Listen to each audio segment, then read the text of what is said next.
कुंभ का मेला भरा हुआ है और करोड़ों की संख्या में वहाँ पर लोग जाते हैं मेला देखने के लिए। ऐसे ही एक महिला भी गई थी मेला देखने के लिए अपने बेटे के साथ में। जैसे ही मेले में जाती है और स्नान करने के लिए जाती है तो एक साधु जो था उनके पीछे पीछे जाता है और कुछ देर में जैसे ही वो महिला, काफ़ी भीड़ इकट्ठा होती है और वहाँ पर काफ़ी ज़्यादा साधु होते हैं।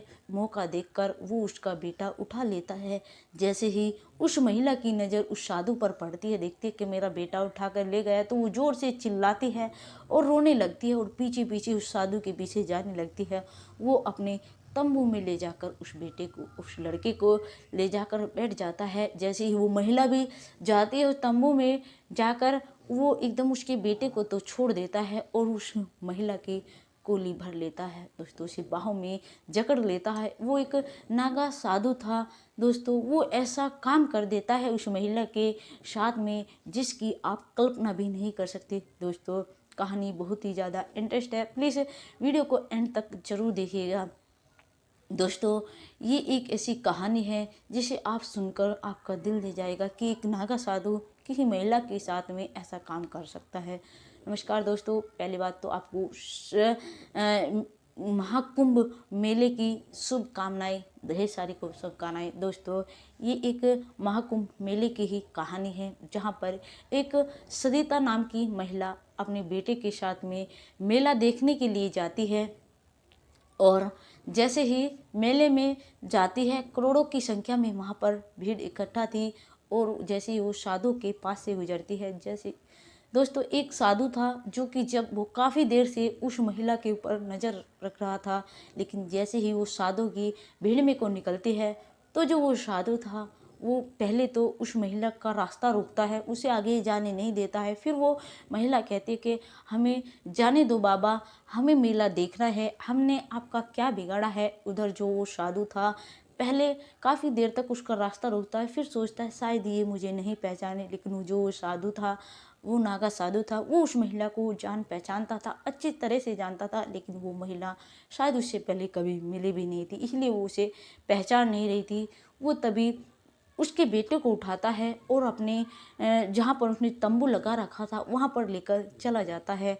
और जो महिला थी काफ़ी ज़ोर से चिल्लाती है और रोने लगती है। जो साधु थे वो सब भी यह सब देख रहे थे, लेकिन तुरंत वो महिला रोती रोती उस तंबू में चली जाती है जहाँ पर वो साधु था, नागा साधु था। वो साधु को जब देखती है कि वो उसके बेटे को कुछ खिला रहा है और उससे प्यार कर रहा है, ये सब देखकर वो महिला उस साधु के पैरों में पड़ जाती है। कहती कि बाबा आप, मेरी समझ में नहीं आया, आप मेरे बेटे को उठा कर ला रहे हैं और कुछ खिला भी रहे हैं और इसे प्यार भी कर रहे हैं, आप आखिर कौन हैं, हमें जाने दीजिए, हमसे ऐसी क्या गलती हो गई जो आप मेरे बेटे को उठा ले। पहले तो जो नागा साधु था वो कुछ नहीं बोलता, चुपचाप उस महिला को देखता है, उसके बेटे को देखता है और बेटे का लाड करता है। फिर उस सरिता को देखता है। दोस्तों उस महिला का नाम सरिता होता है और वो उसकी आंखों से आंसू झरझर से बहने लगते हैं। जब ये बात वो सरिता देखती है, कहती है कि आप कौन है बाबा, मैं आपको नहीं पहचाने पाई हूँ, आखिर आप कौन हैं। तो उधर से जो साधु बोलता है, सरिता तुम मुझे नहीं पहचान पाई हो क्या, मैं तुम्हारा सौरभ हूँ।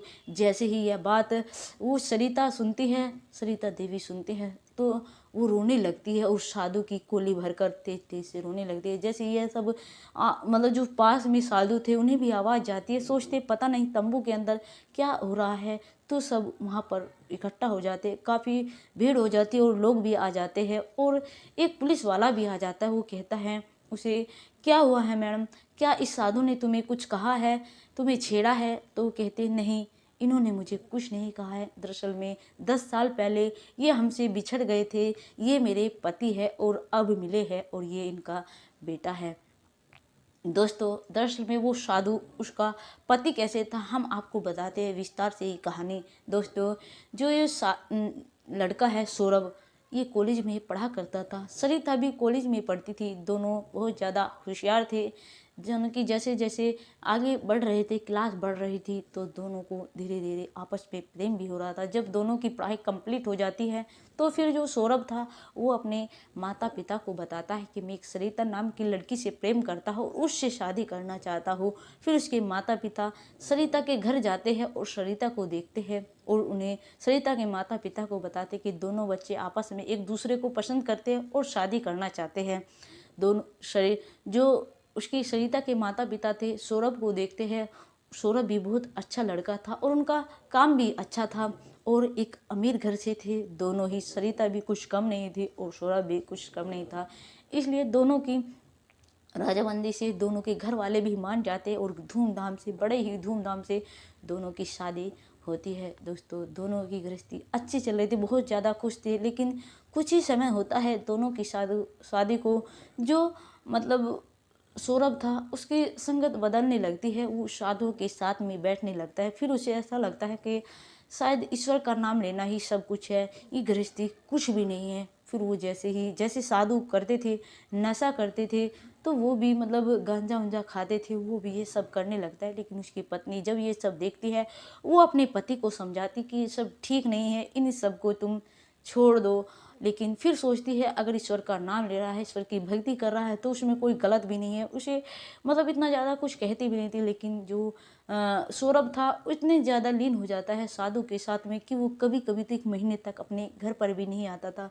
जब ऐसे उसका रवैया हो जाता है, जो उसकी पत्नी थी सरिता देवी, वो कहती है कि देखो ऐसे कैसे चलेगा, घर का खर्च कैसे चलेगा, और तुम्हें नहीं पता कि आगे कैसे चलेगा, मेरा खर्चा पानी कौन उठाएगा। अगर तुम साधुओं की संगत में रहोगे, इतने इतने दिन तक साधुओं के साथ में रहोगे, फिर ऐसे कैसे होगा। लेकिन जो सौरभ था वो कहता है कि मुझे कुछ नहीं जानना, कुछ नहीं समझना, बस मुझे साधु बनना है, तुम अपना रास्ता अलग देख लो, मैं अपना रास्ता अलग देख लूँगा। जैसे ये बात सौरभ कहता है, जो सौरभ की पत्नी को बहुत ज़्यादा ठेस लगती है। फिर सौरभ चला जाता है। जैसे ही फिर दोबारा से 2 महीने के बाद पर घर पर आता है, सरिता कहती है ठीक है, अगर आप साधु ही बनना चाहते हैं तो मैं रास्ते से हट जाती हूँ। सरिता और सौरभ का दोनों का तलाक हो जाता है। दोस्तों 2015 में दोनों का तलाक हुआ था, लेकिन सौरभ को नहीं पता था, नहीं तब तक सरिता को भी पता था कि मैं माँ बनने वाली, क्योंकि कुछ ही दिन हुए थे, 1 महीना भी नहीं हुआ था। और 1 महीने से बाद पहले किसी को भी नहीं पता चलता है कि वो प्रेग्नेंट है, यानी 1 महीने के बाद ही पता चलता है। दोस्तों जो सौरभ था वो साधु की संगत में लग जाता है और एक दिन उसको ऐसा साधु मिल जाता है, नागा साधु मिल जाता है, और उनके साथ में फिर वो रहने लगता है। पूरे 3 साल तक नागा साधु के साथ में रहता है, तो वो भी नागा साधु बन जाता है। और उधर जो सरिता थी वो कुछ मतलब उसे पूरे 9 महीने के बाद एक बच्चे को जन्म देती है, जो कि एक बेटा था। वो अपने माता पिता के साथ में रहने लगती है, लेकिन उनके पिताजी कहते थे और माँ भी कि कहीं पर शादी कर लो, लेकिन सरिता जो है मना कर देती, कहती कि पिताजी मेरा बेटा है, मैं पूरी ज़िंदगी अपने बेटे के सहारे से गुजार लूँगी, मुझे और कुछ नहीं चाहिए। बस उसके पिता भी आगे माता पिता कुछ नहीं कहते, बस जैसे उसकी बेटी कहती है, क्योंकि सरिता जो थी इकलौती थी अपने माता पिता की, वो भी सोचते जो कुछ है हमारे पास में वो सब हमारी बेटी का ही तो है। इधर सरिता है, कुंभ का मेला भरा हुआ था, सोचती है क्यों ना कुंभ का मेला देखने के लिए चले जाओ। अपने माता पिता से इजाज़त लेती है, वो भी कह देते हैं। सरिता अपने बेटे को लेकर कुंभ के मेले में पहुंच जाती है। लेकिन जैसे ही मेले में पहुंची थी, साधु था जो सौरभ था उसने उसको पहचान लिया था।